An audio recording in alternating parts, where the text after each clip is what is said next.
name's Suzanne Day, and today we're reading the story of Rosie, the little fish that got away. Okay. So once upon a time there was a little fish called Rosie. She was a very pretty fish with blue waves of colour on her sides and dark green eyes. She loved to swim around and around in the clear blue ocean, playing with all her friends, the seahorses, the eels, the turtles, and the other fish that lived there.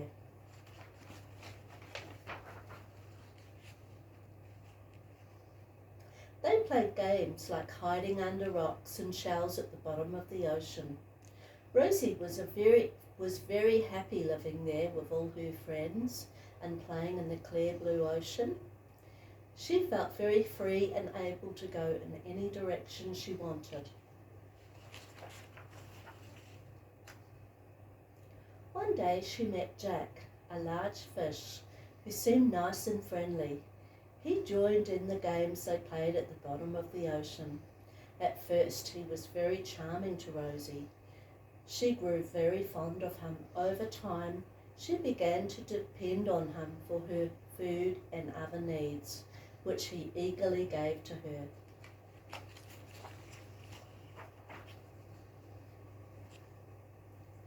But over time, Jack changed. He became very demanding. Jack even squealed at Rosie, telling her what she was allowed to do and what she was not allowed to do.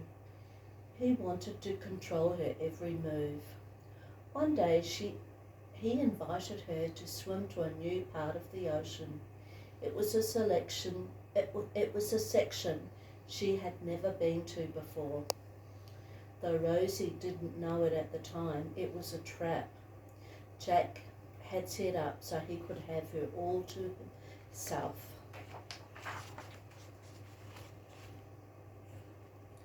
Jack was very jealous of how free and giving Rosie was to everybody. He wanted to control who had contact with her and what she did.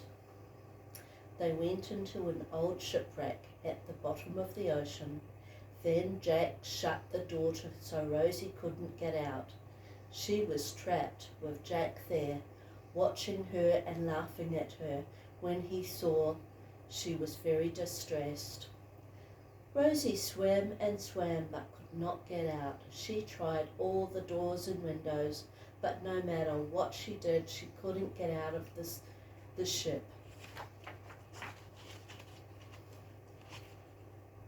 So Rosie sat on the bottom of the ship thinking of what to do so she could get out. She tried all the doors and windows once again, and still they would not open. Jack had made sure they all shut very tightly. Rosie became very sad and began to cry.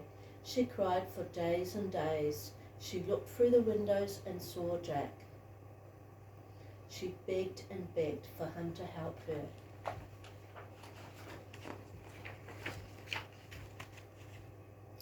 Jack sometimes let her out for a few minutes.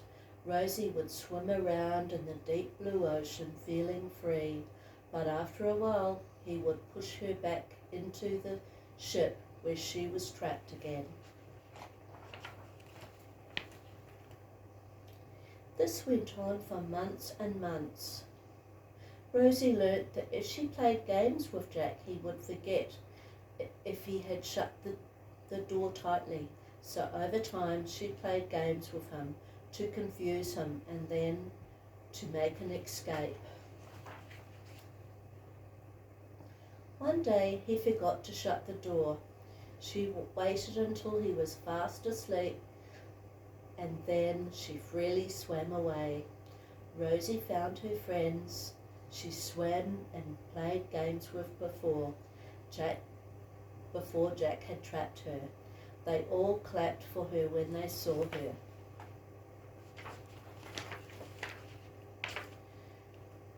She told her friends what had happened to her and how frightened she had been.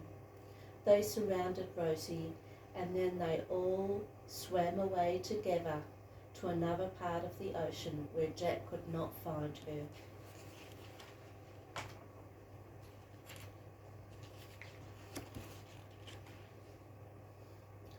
Not long after this, she met a very friendly grey and black dolphin in a blue uniform cap and black boots. His name was Billy. He had a great smile. He loved Rosie very much, and he protected her and kept her safe from Jack.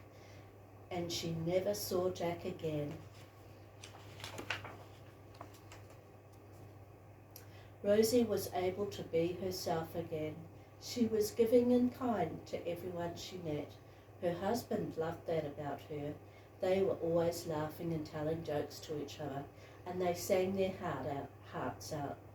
They lived happily ever after in the clear blue, deep ocean, in a castle made of shells at the bottom of the ocean. And the moral of this story is, if you ever feel unsafe, remember not to give up. Keep trying until you find a way out of the dangerous situation. When you get out, always let your friends and family know what happened to you so that you get the support you need. It is important to tell a parent, teacher or police officer who you feel safe with so that they are aware of what happened to you and can take action to stop it from happening to anyone else. And that's the end of the story.